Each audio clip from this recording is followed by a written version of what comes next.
and this is the Mother-Daughter-Duo podcast. Mother-Daughter-Duo podcast. BD Local is a full production media studio designed to support the locals through podcasting, local broadcasting, live events, and all of your marketing needs. Whether in your studio or on the go, that's right. If you need studio time for local outreach and you cannot come to BD Local will come to you. This podcast is a mother-daughter duo. Both single mothers with 38 years of combined experience. Our podcast will break down our own mental health challenges, childhood traumas, generational curses, and the societal stigmas that single mothers face. Our followers will glean from our differing opinions as two single women raised in two different eras with two different family structures. We bring comedy, drama, and authenticity, and consistently deliver quality content to our followers. So, Mother, I'm very excited. The reasons for my excitement are twofold. Reason number one is because you and I, even Bruce, my younger brother, your son, we tend to be individuals that people can always come to for non-biased opinions. We give our advice. We're very authentic people that people normally gravitate towards. And I think this platform gives us an opportunity to do that on a larger scale. The second reason I'm excited is because as a new mother myself, I feel like this will definitely allow me an opportunity to do some more introspective work, understand some of my own childhood traumas, and make sure I do my best not to pass that down to my son. Now, I know as a single mother that is very difficult. It's a difficult feat to not cause harm because, we can only do our best. But I think that with this, learning a lot about myself, being a single mother, learning a lot about you and what it took for you and the sacrifices that you had to make as a single mother, this is going to be very impactful work. What are your thoughts? I know that up and leading to today, I kept checking in with you and asking you, how are you feeling? And you usually were like, it is what it is. I'm going to give you what I got. So tell me, what are your thoughts now that we're here in front of the camera, behind the mic? What say thee? I'm going to give you what I got. In me giving you what I got, hopefully there's somebody out there that will be able to hear what we're saying, what I'm saying, and will be able to glean from what we share on this podcast. Yes, single parenting is a hard feat, especially for a mother, a woman. So, and we didn't always get it right. I didn't always get it right. So if anybody can learn from that, and in me attempting to share, I'm able to learn something about myself and to prevent somebody else from falling into the same pitfalls that I might have fell into. So, yeah, I'm just here for the ride. You asked me to be a part of it, I'm here. I don't know what's going to come out. And I want to say again how much I love you. I thank you for supporting me throughout my 30 plus years. You've been thrusted into this position and you've been so down. And I love you and I thank you. And I think that, again, this is going to be really impactful. I know that there are a lot of single mother podcasts that do exist. I just have not seen a mother and daughter duo podcast. Perhaps a mother is a guest on a podcast, but I don't see where they're working together in a partnership. And I think, again, we have a lot of value that we bring to the table, a lot of things that people come to us on a daily. I hear you sometimes because we live together in the middle of the night, and you're sometimes praying with other people because they're calling you and asking you about your opinions, asking you for word of prayer, and you really do empower a lot of people that you encounter, especially the young adults. Would you say so? I would say so. I would consider myself trendy. relevant, even though my kids don't think so. So I think I can relate to some of the young women and the young men. However, we're not really necessarily talking about the young men on this podcast, but I think I can relate to a generation that's behind me Right. and give them some insight. Yes, so that's what we're looking forward to do. And so, with that being said, this is our first episode. The topic is how did we become mothers? Now, granted, that is a very obvious answer, but I think giving some context about who you are and who I am and what happened leading up to the time, the moment that we became mothers is going to be very important. I hope this resonates with our audience, our viewers and listeners. Mom, you have two children, my younger sibling, Bruce, and myself. And so, what was going on in your life prior to the moment that you became a mother? Me, the oldest. Well, let's see. I first graduated from high school, went off to college, and you know how we tend to think we will always meet our significant other in college. Well, that didn't necessarily happen. And the major that I had, the college didn't have, which was partying. So I didn't do well in school, and I was there maybe for the wrong reason. So anyway, I left school, went back home, and I just did not want to be a failure. So for whatever reason, I joined the military and ended up here in Washington State on Fort Lewis, my first duty station in 1984. And then subsequently, when I went to my first duty station, I saw this young, handsome gentleman. I was a cook, so I worked in the dining facility, and I saw this young, dark gentleman come through the R.I.P. dining Pops. facility. And that's where it started. And he and I started dating, and then subsequently, I ended up getting pregnant and then got married afterwards. Okay, so first comes love, then comes the baby. No, it's supposed to be first come I love, know then what it's come supposed to be. marriage. But yeah, that we was out of sequence a little bit. Yeah, and so we,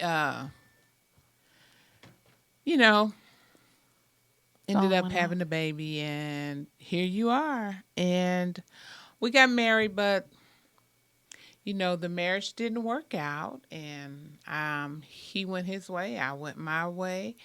And he ended up having a wonderful marriage that lasted, I think, over 25 years before God called him home. But yeah, that's how he and I ended up getting married and having you. We will talk more about how we became single mothers on the second episode, but you gave the prelude to that just now. So, at the moment that you found out you were pregnant, what was your initial reaction?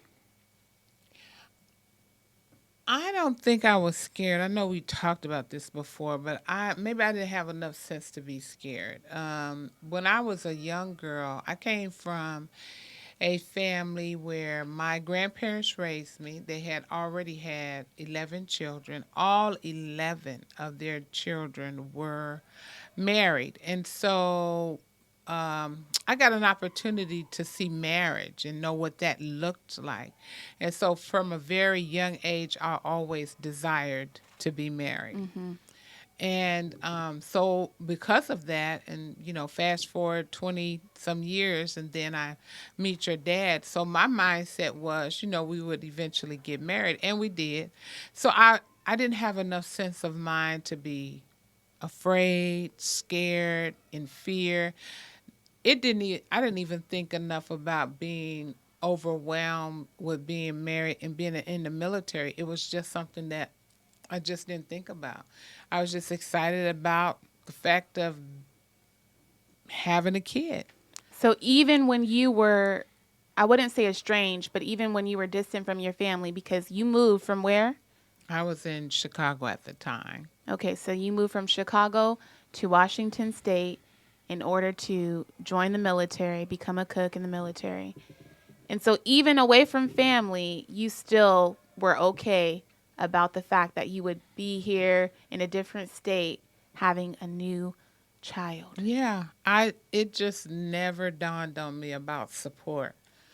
Um, I don't know why, but and as I think about it now, I can never think to myself that there was a time where I was operating in fear, or I got nervous, or I got scared, or I was overwhelmed at the fact that I was about to be a mom and I had no support. At that time, we were together, so I felt like he was all the support I would have needed. So, Sure. So, what was that moment like when you, and I'm already laughing. What was that moment when you broke the news to my dad and said that you were pregnant? well, that was 20 some years ago. I mean, 30, because you are 30 plus. So I cannot remember. I think I just told him. And I cannot remember what his answer was. It So it was wasn't like you never, did. Nowadays, everyone is doing the little skits when they try to tell their significant other that they're pregnant. You have the, I don't know, people put it in a cupcake, a cake. yeah, It was none no. of that. Everybody's cute now with their announcement. They're cute with their proposals for marriage. They're cute with their baby announcements. No, it was like, hey, yeah, you about to be a daddy.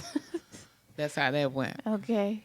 And so, And he was on board. I mean, and again, he didn't express any intrepidations about being married. I think he was excited. You don't find a lot of young, people that rarely don't have kids, and so he was one that never didn't have any children, and neither did I. So he was excited.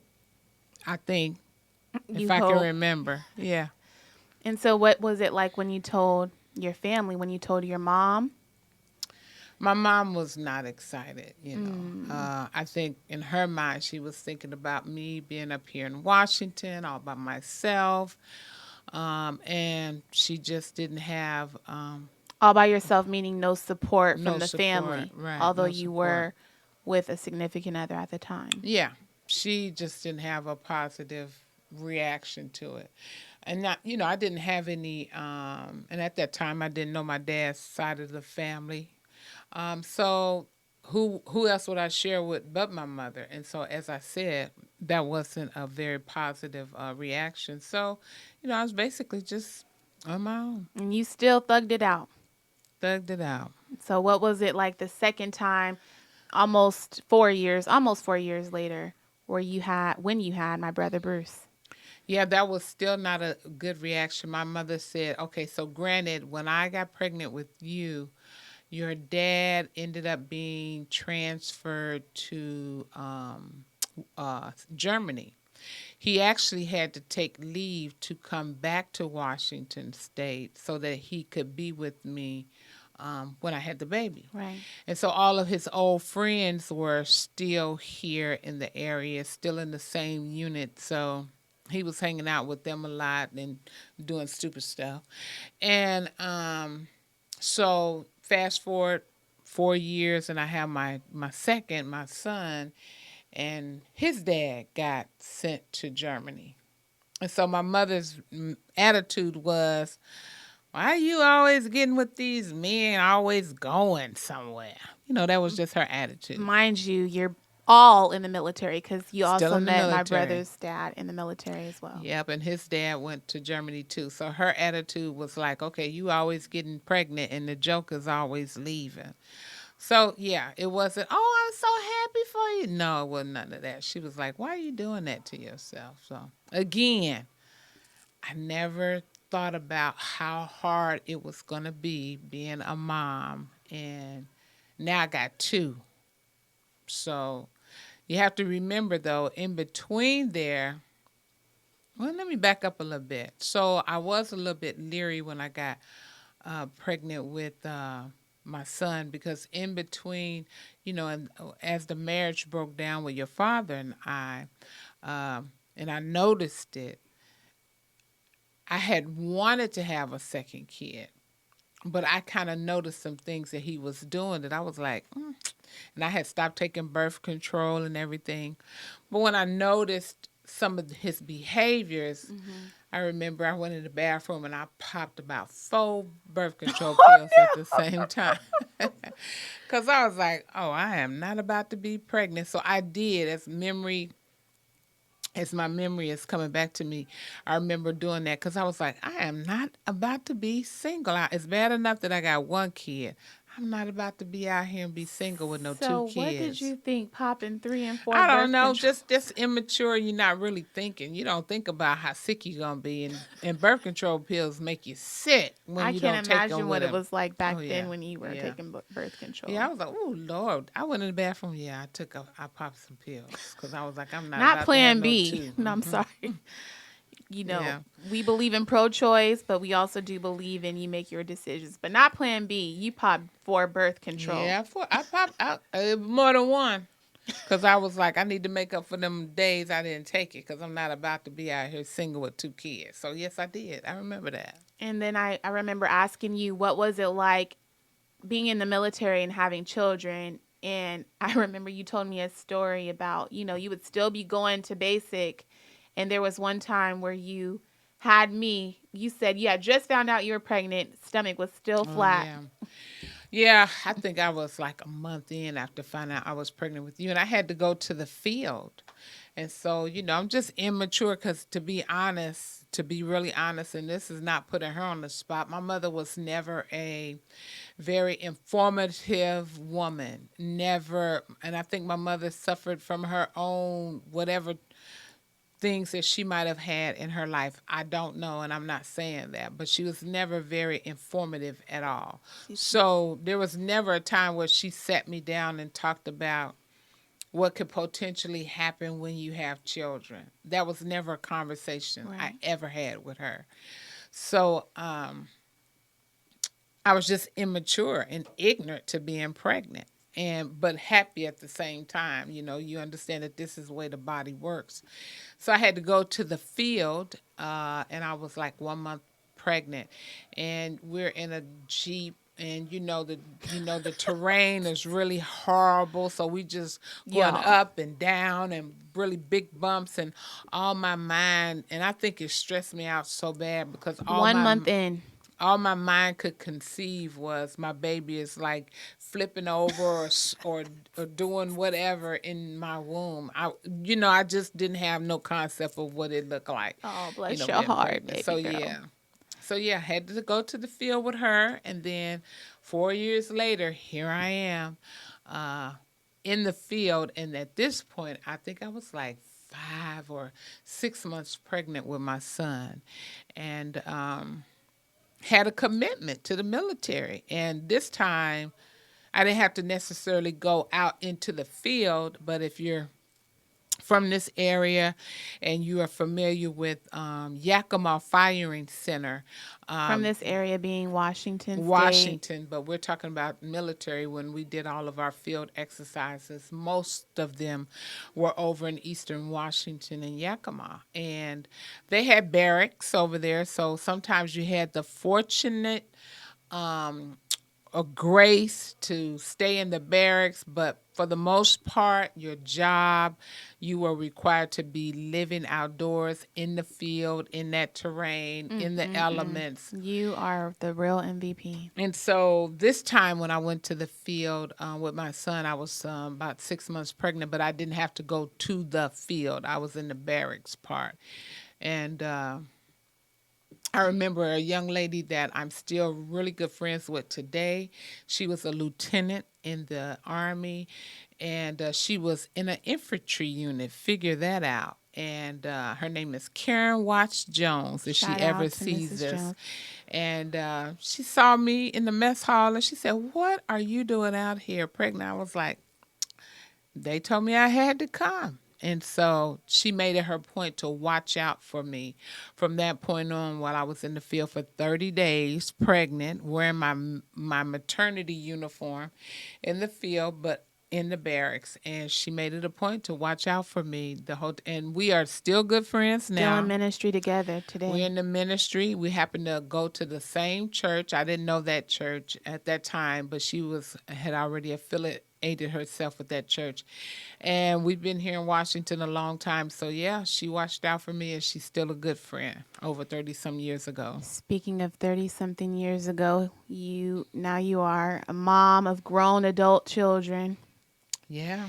You came from a very, I would say at the time, a beautiful partnership. Whereas my situation of how I found out I was pregnant, it was not the same.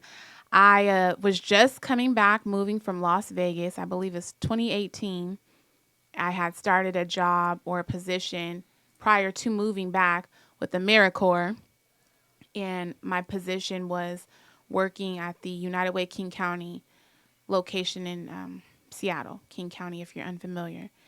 And when I knew that I was going to be ending that because it was a 1 year tenure, I picked up another job, another full time position. And this is where I met my child's father at the workplace. And so, what was supposed, where you came from a love situation, mine was lust. And what was supposed to be just a amicable situation, I came to learn about this person over time at work, because we were just kind of, having conversations nightly. This is where I met this person on the night shift. Oh, the night shift. And the situation, when I told him it was not all peaches and cream, it was through a text message. Like you said, you just let him know you're going to be expecting a child. He was not prepared for that. His prior situation, because my son does have an older brother, his prior situation was not always the best either. And I think he brought a lot of that into this situation. He didn't want to be repeating the same things. And hopefully I was not going to be just like the previous mother. And so it's been a lot of ebbs and flows, peaks and valleys, but we are in a good place now. That's how I found out that I became pregnant, the night shift. The night shift. Dun, dun, dun. But I did look up some statistics as far as single mothers in the U.S. And what I found from the PewResearch.org website, it says American motherhood has changed in many ways since Mother's Day was first celebrated more than 100 years ago. Today's moms are more educated than ever before. A majority of women with a young child are in the labor force, and more mothers are serving as their family's sole or primary breadwinner. At the same time, the share of mothers who are stay-at-home moms has held steady in the recent decades after falling precipitously in the 1970s and 1980s. Now, the headline for this particular publication on the PewResearch.org website says 6 facts of single mothers in the U.S. The fourth fact was the one that stood out to me. It says about 1 in 4 mothers are raising their children on their own, while most U.S. mothers are married, and it says 68%, nearly 1/4, 24%, are solo moms. All told, about 9 million mothers are living with a child younger than 18 without a spouse or partner. Solo motherhood is particularly common among Black mothers, and it says about 56% in this category. By comparison, 26% of Hispanic moms, 17% of white moms, and 9% of Asian moms are solo parents. So what is your take on those statistics? Staggering, alarming, kind of understood or understand because of All of that. a lot of the work that you do. You encounter some of these single moms. Yeah, a lot of that. It's a very sad, and I can only speak from the perspective as a Black mom.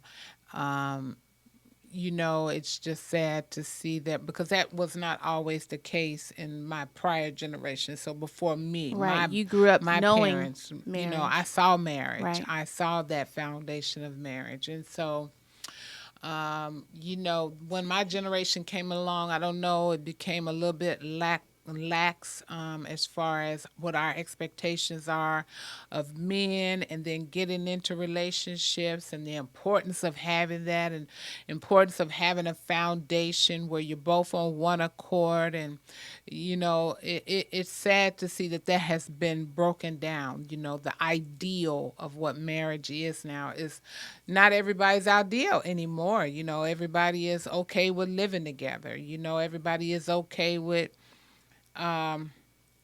just coming together for a brief moment out of, like you said, out of lust. And sometimes we Right. don't think about the consequences that can come out of that. And then here we birth children into a world and there's no foundation. So I think it's very, very, very sad, because listen, when you don't have a foundation for that, then there is it leads into our community not having a really strong foundation. And the community goes from our nation, and then our nation goes to our world. So there's been a serious breakdown with relationships and marriages, and the foundation of having a strong man in the household. And it's just led to a lot of other things that go on in our communities that we would rather not see, right? But it's Sure. just, yeah. Yes, I would like to add, I'm a little woke. I would like to believe so. I do also believe that on a macro level, you did explain some of the reasons why you believe single mothers exist, but I also want to say there are a lot of micro reasons, or smaller, or not minuscule, but there are a lot of other reasons that we don't necessarily talk about. Men, the school to prison pipeline, men that are in jail, not with the families. There's a whole slew of reasons why I also believe that men are not exactly in the home with the family. Not in exactly, because some situations, although are unfortunate, cannot always be prevented, is what I'm trying to say. Sometimes men are just doing the best that they can. So we don't want to, and I'm not saying that you did this at all, but I do want to make sure I articulate that we don't want to male bash. We don't want to say men are the reasons or the sole reasons and have the onus be all on the men. We also No, we have to put expectation upon ourselves accountability too, for because ourselves. of what we allow. Right. Yeah. And so, yeah, we don't want to put the onus on there, and I definitely wouldn't want to do that, but women have to be responsible as well. Right. Yeah. And I think, like you said and pointed out, that there is a bigger picture, and it does become like a domino effect when you don't see it in the household and you kind of perpetuate that. And so, Right. unfortunately, that's the case. Well, I do want to end our podcast with this small segment, something I want to incorporate into every segment. But Mother May I, Mother May I is going to be, it is like a double entendre. It's a play on words, because this is the Mother Daughter Duo podcast. If you know the childhood game, Mother May I want to use that as an opportunity to answer some questions. And so this particular question comes from a young lady on a Facebook group. And if I can pose this question to you, and you can tell me what your thoughts are. Well, wait a minute. Now, when you say Mother May I, the response is supposed to be, yes, you may. Yes, I may. All right. Okay. Okay. Mother May I please pose this question You to ain't got to you? do all that. Just say, Mother May I. That I did. Okay. Mother May I pose this question? Mother May I Yes, pose you this may. question to you? Okay. All right. Mother, look, I'm going to repeat it. So the question is, hi, mind you, this is a young lady from a Facebook group that I follow. And when I found out I was becoming a mother, I took a liking to a lot of different Facebook groups. So this particular question says, hi, I am new to the group, and I am curious as to how you cope with the loneliness that comes when the kids are with their other parent. What say thee? So I first want to say to the young lady, and hopefully she'll see this podcast, and then for any other ladies that have that same question, I think you're blessed, first and foremost, that you have a young man in your life that wants to be a part in his child's life. A lot of women don't get that. And then there are women that do get a father that wants to be a part of it, but in our ignorance and in our hurt from whatever the father did, we won't allow it. So I want to say to her, first and foremost, you're blessed that you have him in your life and he wants to be a part of his child's growth and be a part of his life. And so when it comes to what will you do, find something that you like to do, a passion that you like to do, and do that. Maybe you haven't thought of that, but find something that you like to do to take up your time when your child is with the father. Find you something to do, or treat yourself. Go out. When I had them, we didn't have. I think nails came in. My daughter, once I got out of the military, I started getting my nails done. I think that, and I can remember that happening like right in the early 90s. But now you have the luxury of going and get a pedicure. You can go get a manicure. So those are things that you can go do for yourself. Go and treat yourself out to eat. Take yourself to a restaurant you haven't never been. Explore Washington, something that I did not do when I had but there's a difference. I didn't have the luxury of having my children's fathers in their life. I did not have that. And so my kids were with me all the time. You want me to say it again? All the time. And so you don't have that. You have somebody that wants to be a part of their child's life. So when they're not with you, I want you to take that opportunity to take care of yourself, whatever that looks like for you. Find you something to do. Find you a hobby to do. Take up some classes, but definitely take some time to yourself, because there are going to be moments when you're not going to be able to do that. So take some time for yourself. Yes, I really like that you said make it a point to take care of yourself. And in that, I feel like oftentimes as mothers, especially single mothers, you do have you do lose the sense of identity in your children. And I think that it sounds a little bit like some codependency there, not to pass too much judgment on the situation. But if I am being honest, it sounds like there could be some codependency there. And I just would urge you or caution you to make sure that you're watching out for that as well, because putting a lot of that burden on your children can also come back sometimes in the negative way. So make sure that you are, like my mother said, taking time for yourself, doing some more introspective work, some self-reflection, taking some classes, therapy sessions during that time to understand a little bit more about where that comes from. Not that it's a bad thing to, glean and, love on your children when they're with you, but also how important it is to have that mommy time, because you want to make sure you're a full cup, in order to pour into your children. That's right. So we want to, in closing, thank everyone for watching. Again, this is our first episode. We probably had some hiccups, but I just thank you for watching the entire time through. We ask that you please like, comment, and share your thoughts about today's subject. If you know any of your single girlfriends that could really benefit from this episode, make sure you share that with them. Share your thoughts, give some feedback in the comments section. Make sure to follow our Facebook group, the Mother Daughter Duo Podcast, or find us on Instagram, Mother Daughter Duo Podcast. We have a new upload every Tuesday. Mother, would you like to leave with any remarks? Nope. Just try to be that. Okay, yes, I guess.